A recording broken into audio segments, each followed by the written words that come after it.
Kita akan mulai segmen ini segera. Sesuai dengan urutan tadi, kesempatan pertama akan diberikan pada calon wakil presiden nomor urut 2, Bapak Gibran Rakabuming Raka, untuk bertanya kepada calon wakil presiden nomor urut 3, Bapak Mahfud MD. Waktu Bapak 1 menit, dimulai dari Anda berbicara. Baik, terima kasih. Ini karena Prof. Mahfud adalah ahli hukum, saya ingin bertanya bagaimana regulasi untuk carbon capture and storage. Cukup? Cukup Bapak? Baik. Silakan Bapak Mahfud untuk menjawab. Waktu Anda untuk menjawab adalah 2 menit. Kita akan mulai ketika Bapak mulai berbicara. Silakan. Baik, Mas Gibran yang terhormat, regulasi itu kalau orang ahli regulasi itu tidak harus spesifik satu persatu itu, kecuali proyek pembuatan regulasi itu sudah ada, ya. Proyek pembuatan regulasi sudah ada. Kita harus buat ini baru dibuat regulasinya bagaimana? Bagaimana cara regulasinya? 1, membuat naskah akademik dulu. Naskah akademiknya apa?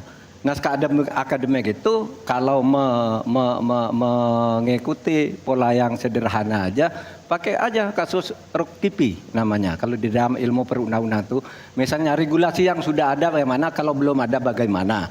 Kemudian opportunity-nya bagaimana. Kemudian kapasitas lembaganya bagaimana. Kemudian komunikasi publiknya bagaimana. Kemudian ideologisnya bagaimana. Itulah yang disebut procipi dan prosedur tentu saja. Nah itu yang akan kita buat. Kalau saya ditanya bagaimana mengatur soal regulasi undang-undang tentang karbon dan sebagainya, bukan hanya karbon dan itu. Jadi itu yang akan kita lakukan. Tetapi sebenarnya ya, yang terpenting itu bagi saya apapun yang akan kita bangun itu kan harus ada sistem pengawasan keuangan. Barangkali Mas Gibran sudah tahu atau belum tahu juga karena ini baru. Pada tanggal 9 Desember kemarin itu sudah ada sebuah sistem SIPD namanya, Sistem Informasi Pemerintahan Daerah, yang itu mengaitkan dengan APBN dan sebagainya, sehingga ada pengawasan terhadap uang itu mulai dari perencanaan, pelaksanaan sampai evaluasi dan sebagainya. Nah itu saya kira pedoman utamanya. Selesai. Cukup. Baik. Harap tenang. Masih belum Kita selesai. lanjutkan. Ini masih belum selesai nih. Kami berikan kesempatan kembali kepada Pak Gibran untuk menanggapi. Baik, terima kasih Pak. Kalau masalah SIPD ya tentu saya tahu Pak. Saya kan wali kota Pak. Saya pasti pakai SIPD untuk perencanaan anggaran kami Pak. Tapi kembali lagi ke pertanyaan saya Pak. Pak Prof. Mahfud menjawab 2 menit. Tapi pertanyaan saya belum dijawab sama sekali Pak. Apa regulasinya Pak untuk carbon capture and storage? Simpel sekali Pak pertanyaan saya Pak. Mohon dijawab Pak. Dijawab sesuai pertanyaan yang saya tanyakan Pak. Nggak perlu ngambang kemana-mana Pak. Terima kasih. Baik, cukup ya Pak ya. Kita lanjutkan, silakan Pak Mahfud. Jadi begini Mas Gibran, di dalam ilmu hukum, misalnya saya tanya kepada Anda sekarang ya, bagaimana cara membuat aturan tentang antariksa nasional? Anda pasti tidak tahu. Jawab sekarang coba kalau pasti tidak tahu. Karena Harap tenang. Karena hukum itu perlu masalahnya dulu apa yang mau dibuat. Itulah kemudian dibuat naskah akademik menurut peraturan yang sekarang ada. Di dalam Perpres itu disebutkan buat naskah akademik. Nah akademik itu nanti dinilai bersama lalu dibahas gitu rame-rame. Nah naskah akademik itulah yang akan menentukan bagaimana prosedur, kemudian bagaimana sebenarnya materi-materi yang diperlukan untuk itu. Apakah ini sudah ada yang ngatur cuma namanya berbeda atau tidak. Nah itu semua kalau Anda tanya gimana sih cara membuat peraturan, ya gampang, sesederhana itu aja. Kalau Anda ditanyakan hal baru, jadi buat naskah akademik kita diskusikan. Nah itu sebuah prosedur karena Anda bicara membuat hukum. Selesai. Baik. Tenang. Harap tenang. Kita lanjutkan. Kalau tadi kita sudah melihat bagaimana calon wakil presiden nomor urut 2 berhadapan dengan calon wakil presiden nomor urut 3, kini adalah kesempatan untuk calon wakil presiden nomor urut 3 berhadapan dengan calon wakil presiden nomor urut 1. Silakan Pak, waktu Anda. Bertanya 1 menit. Kami persilakan Pak Mahfud. Baik, Bapak Cawapres Pak Muhaimin, saya melihat ya di dalam visi misi Anda itu ada rayaan I-Core 45. Efisiensi akan meningkat. Nah, Pak, kalau itu bisa dicapai seperti di tahun 89, 91, maka pertumbuhan ekonomi kita ini bisa mencapai 7% loh. Kalau 4 saja, Anda punya visi targetnya itu I-Core-nya 4 sampai 5. Padahal pertumbuhan dengan 4 saja itu bisa 7% pertumbuhan ekonomi nasional. Sehingga dengan demikian saya kok jadi ingin tahu kenapa di dalam visi misi Anda tingkat pertumbuhan yang ditargetkan hanya 5 sampai 65. Kok tidak berani 7? Kalau 4 apalagi sampai 5 seharusnya berani sampai 7 selesai. Silakan, waktu Anda 2 menit. Terima kasih. Kalau membuat target bisa saja 7, 8 bisa saja. Tetapi yang ingin kita wujudkan adalah pertumbuhan yang berkualitas dan inklusif. Di mana setiap pertumbuhan itu memiliki apa yang disebut sebagai dampak langsung di dalam penyerapan tenaga kerja, di dalam peningkatan pendapatan masyarakat, di dalam satu percepatan pemerataan pembangunan. Target 5,5 sampai 6% itu dengan kalkulasi agar kalau kita tidak terlampau realistis, kita khawatir ujung-ujungnya utang luar negeri lagi. Utang luar negeri yang terlampau banyak ini mengakibatkan beban bukan hanya pemerintahan hari ini, tetapi juga anak turun kita akan mengalami banyak beban utang yang panjang.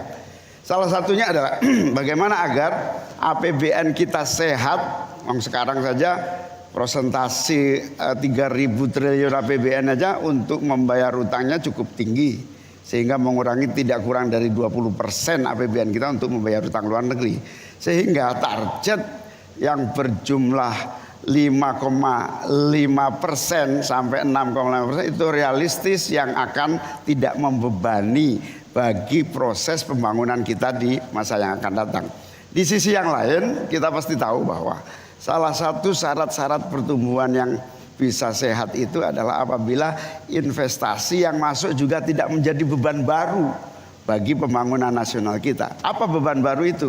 Yaitu tingginya tanggungan bunga-bunga yang harus, terutama kalau utang G2G yang menjadi beban berat bagi APBN kita hari ini dan di masa-masa yang akan datang. Cukup Bapak? Baik. Selanjutnya dipersilakan untuk Pak Mahfud MD untuk kembali menanggapi, waktunya 1 menit, silakan Bapak. Iya begini Pak, kami Ganjar Mahfud itu mentargetkan pertumbuhan ekonomi kita itu 7%. Itu hitung-hitungannya mudah, tadi saya sudah sebut di pertama.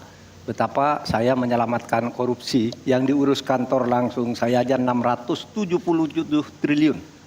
Itu kalau dibagi ke UMKM itu luar biasa. Kemudian yang ditemukan oleh ICW sejak tahun 2014 yang sudah inkrah korupsi itu berapa? 233,7 triliun.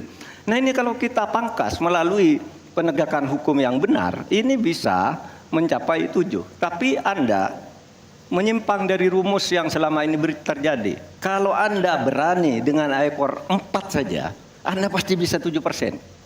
Pasti bisa 7%, apalagi 4 sampai 5. Lah ini Anda menargetkan segini, tapi pertumbuhan ekonominya cuma 5,6. Secara matematis agar kurang cepat. Selesai. Silakan ditanggapi. Harap tenang. Ditanggapi Ya. Pak Muhaimin. Tentu saya sangat setuju. Bukan hanya pemberantasan korupsi yang membawa pemasukan bagi kita, menjaga APBN kita, tetapi juga pendapatan bukan pajak yang juga menjadi bagian andalan. Akan tetapi kita juga harus realistis bahwa tujuan itu bisa jadi cuma omong kosong. Mana kenyataan setelah APBN kita sampai hari ini aja 5% yang diterapkan oleh pemerintah hari ini juga masih mengalami banyak kontraksi. Dalam arti utang luar negeri masih menjadi andalan utama. Sekaligus kita juga menyaksikan bagaimana 5% itu realnya di lapangan tidak sampai 5%. Sehingga saya khawatir kalau target 7% itu dipaksakan, ujungnya bukan pertumbuhan yang sehat tetapi pertumbuhan semu yang keropos. Baik. Tenang, kita lanjutkan. Ya, interaksi antara 3 dan 1 sudah selesai. Sekarang giliran interaksi antara 1 dan 2. Pak Muhaimin silahkan bertanya kepada Pak Gibran dan kemudian akan ditanggapi. Waktu Anda 1 menit untuk bertanya. Terima kasih Pak Gibran. Pak Gibran ini telah berhasil menjadi wali kota sekaligus pengusaha yang sukses. Bahkan berbagai proyek-proyek besar telah berhasil dibangun di Solo. Ini menjadi prestasi, tetapi kita ingin prestasi ini ditularkan kepada yang lain. Saya ingin Pak Gibran menyampaikan tips and tricks agar bupati, wali kota, dan pemerintah daerah yang lain bisa belajar agar proyek-proyek besar bisa dimasukkan di kota Solo. Bagaimana caranya ini? Tenang. Itu. Cukup? Cukup. Baik. Cukup. Silahkan waktu Anda. Pak Gibran, waktu Anda 2 menit untuk menanggapi.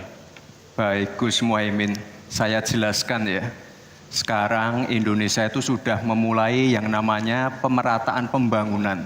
Yang dibangun bukan hanya Solo saja. 53% investasi kita sudah ada di luar Jawa.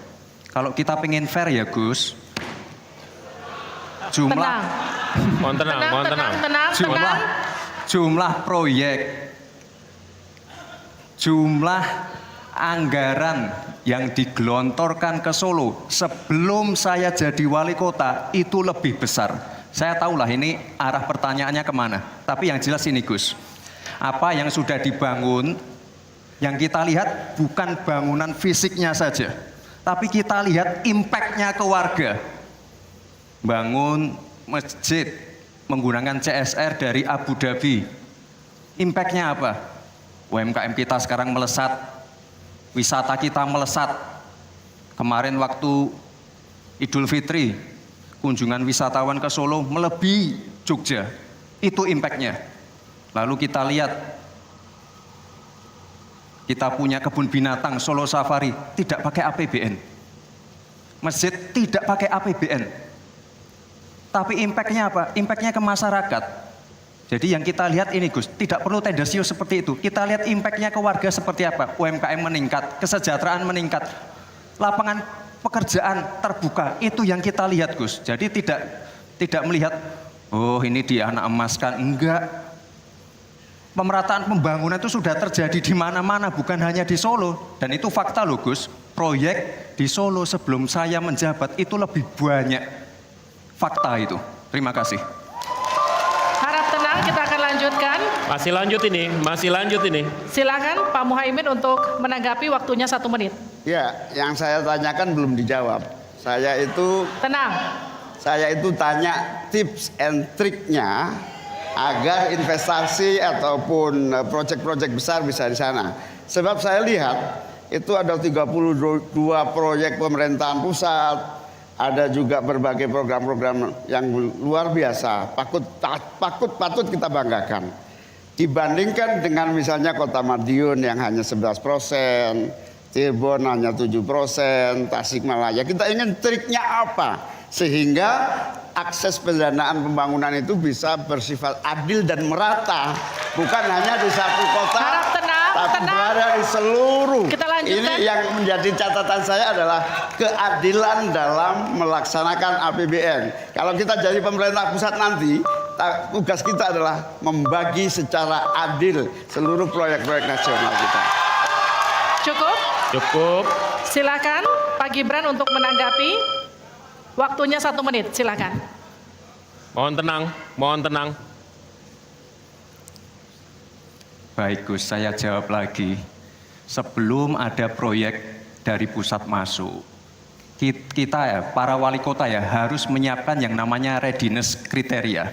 Kalau nggak ada itu, nggak mungkin proyek itu masuk.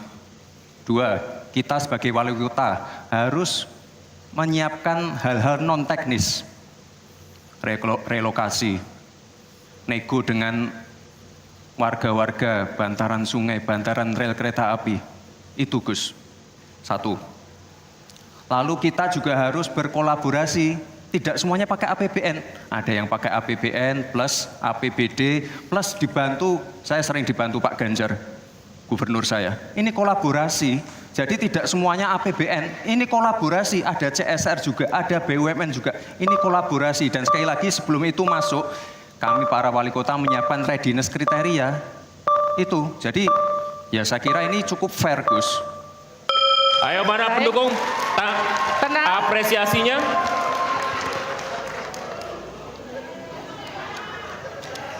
Kita berikan apresiasi untuk seluruh calon wakil presiden malam hari ini.